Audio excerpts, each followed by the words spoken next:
میں نے اپنی بہن کی باتوں میں آ کر اپنے شوہر سے طلاق لے لی اور کچھ دنوں بعد میں نے دیکھا کہ میری بہن اور میرا شوہر ایک ہی روم میں اور دونوں کے درمیان۔ میرا نام صبیحہ ہے۔ میری عمر اس وقت 30 سال ہے۔ میری شادی کو 6 سال ہو چکے ہیں۔ میری شادی بہت ہی امیر گھر میں ہوئی تھی۔ میرا شوہر اکیلا ہی بھائی تھا اور ان کے والد کی بہت جائیداد تھی۔ والد کی وفات کے بعد سارا کچھ میرے شوہر کے حصے میں ہی آیا تھا۔ ان کے پاس ایک فیکٹری تھی، گاڑیاں تھیں اور ایک بنگلہ بھی تھا جس میں ہم لوگ رہا کرتے تھے۔ میری زندگی بہت آرام کے ساتھ اور مزے کی چل رہی تھی۔ وہ کہتے ہیں نا کہ حسد جو ہوتا ہے وہ سارا کچھ کھا جاتا ہے۔ اب میرے ساتھ کچھ یوں ہوا تھا کہ ہم لوگ 5 بہنیں تھیں۔ خوبصورت تو ہم ساری بہنیں بلا کی تھیں، لیکن مجھے نہیں پتہ تھا کہ میری اپنی بہن ہی میرے ساتھ یہ کرنے کا سوچ رہی ہیں۔ جب آپ لوگ پوری کہانی سنیں گے تو کانوں کو ہاتھ لگائیں گے، اور ایسی بہنیں یا ایسے لوگوں سے ہوشیار رہیں۔ تو دوستو، بات آج سے 3 سال پرانی ہے، جب میری شادی کو 2 سال ہو چکے تھے تو میں نے اپنی بہنوں کی اپنے گھر میں دعوت کی تھی۔ ہم لوگ پہلے پرانے گھر میں رہتے تھے، لیکن جیسے ہی نئے گھر میں شفٹ ہوئے تھے تو میں نے سارے میکے والوں کو بلایا تھا۔ میری بہنیں بھی آئی ہوئی تھیں۔ وہ ساری اتنے زیادہ امیر گھروں میں بیاہ کر نہیں گئی تھیں، بس نارمل سے گھروں میں ہی ان کی شادی ہوئی تھی۔ لیکن میری شادی، جیسا کہ میں نے آپ کو پہلے بھی بتایا ہے، بہت امیر گھر میں ہوئی تھی۔ اب میرے ششکے ایسے تھے کہ ان کے دل پر وار ہو رہے تھے۔ ان سے کسی بھی صورت میں وہ چیزیں برداشت نہیں ہو رہی تھیں۔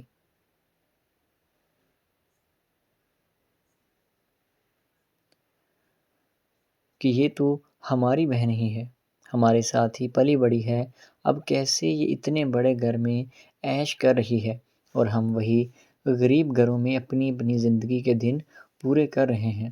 حالانکہ میں کسی بھی بہن سے نہیں جلتی تھی، نہ میں نے کبھی کسی کو کم زیادہ بولا تھا، لیکن میری طرف دیکھنے کے بعد ان کے اندر حسد پیدا ہو گیا اور وہ مجھے میرے شوہر کے خلاف بھڑکانے لگی تھی۔ میرا مسئلہ یہ تھا کہ میں کانوں کی بہت کچی تھی، تو اس چیز کا انہوں نے فائدہ اٹھایا اور مجھے کہنے لگیں کہ دیکھو، تمہارا شوہر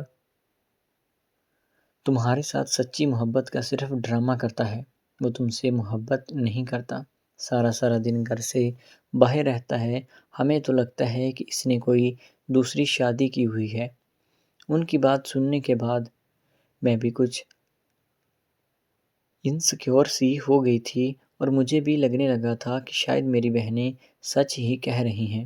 مجھے یہ اندازہ ہی نہیں تھا کہ وہ میرے ساتھ کوئی گیم کھیل رہی ہیں۔ میں نے سوچا کہ وہ میرا بھلے کی بات ہی کر رہی ہیں، مجھے کیا پتا تھا کہ میرا گھر ہی خراب کرنا چاہتی ہیں۔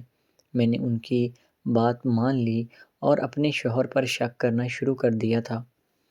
میرا شوہر سلجھی ہوئی طبیعت کا مالک تھا۔ اس کی پرورش بڑے اچھے طریقے سے ہوئی تھی۔ وہ کبھی بھی میرے ساتھ لڑائی جھگڑا نہیں کرتا تھا۔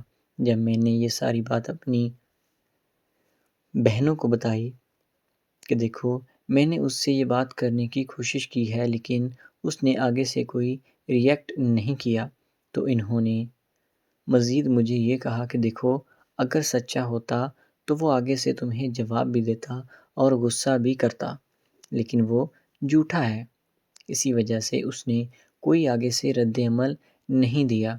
میرا شک مزید یقین میں بدلنے لگا تھا۔ ہمارے درمیان لڑائی جھگڑے شروع ہو چکے تھے اور بات صرف یہیں تک نہیں رکی تھی، بات مار پیٹ تک جا پہنچی تھی۔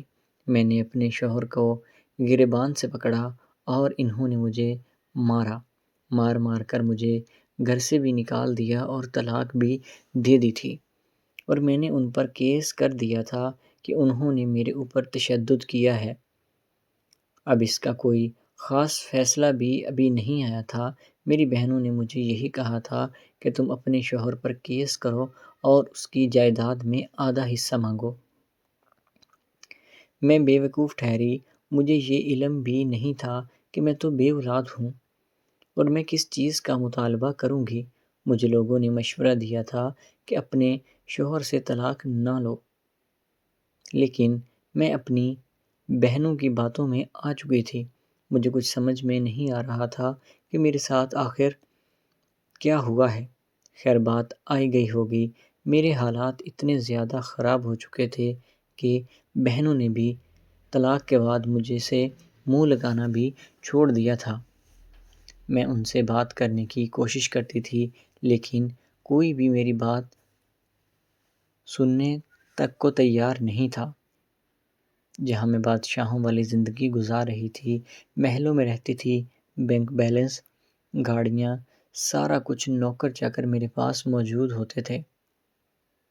اب میں خود ایک گھر میں نوکرانی کی سی حیثیت سے رہ رہی ہوں، جہاں میں سارا دن کام کرتی ہوں اور شام کے وقت مجھے کھانے کو دے دیا جاتا ہے۔ مجھے جب وہ وقت یاد آتا تھا تو میرا دل خون کے آنسو روتا تھا۔ خیر معاملات کچھ اسی طرح سے چلتے رہے تھے۔ کچھ عرصہ کے بعد میرا گزر اسی گھر سے ہوا جہاں پر میں رہا کرتی تھی، لیکن جب میں نے دیکھا تو میرا کلیجہ منہ کھوا گیا کہ اس گھر میں میرے پرانے شوہر کے ساتھ اور کوئی نہیں بلکہ میری اپنی بہن ہی رہتی تھی۔ میں نے ان دونوں کو جب ایک ساتھ دیکھا تو میری چیخ نکل گئی۔ مجھے دیکھنے کے بعد میری بہن ہنسنے لگی اور کہنے لگی کہ دیکھا، میں نے تمہارے گھر پر قبضہ کر لیا نا۔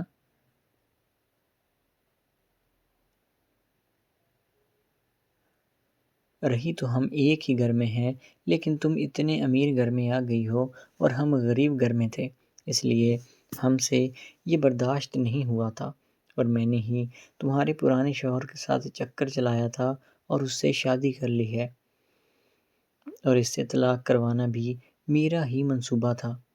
جب میں نے یہ بات اس کے منہ سے سنی تو میں نے اپنی بہن کے منہ پر زوردار تھپڑ مارا اور ان کو ان کے حال پر چھوڑ دیا۔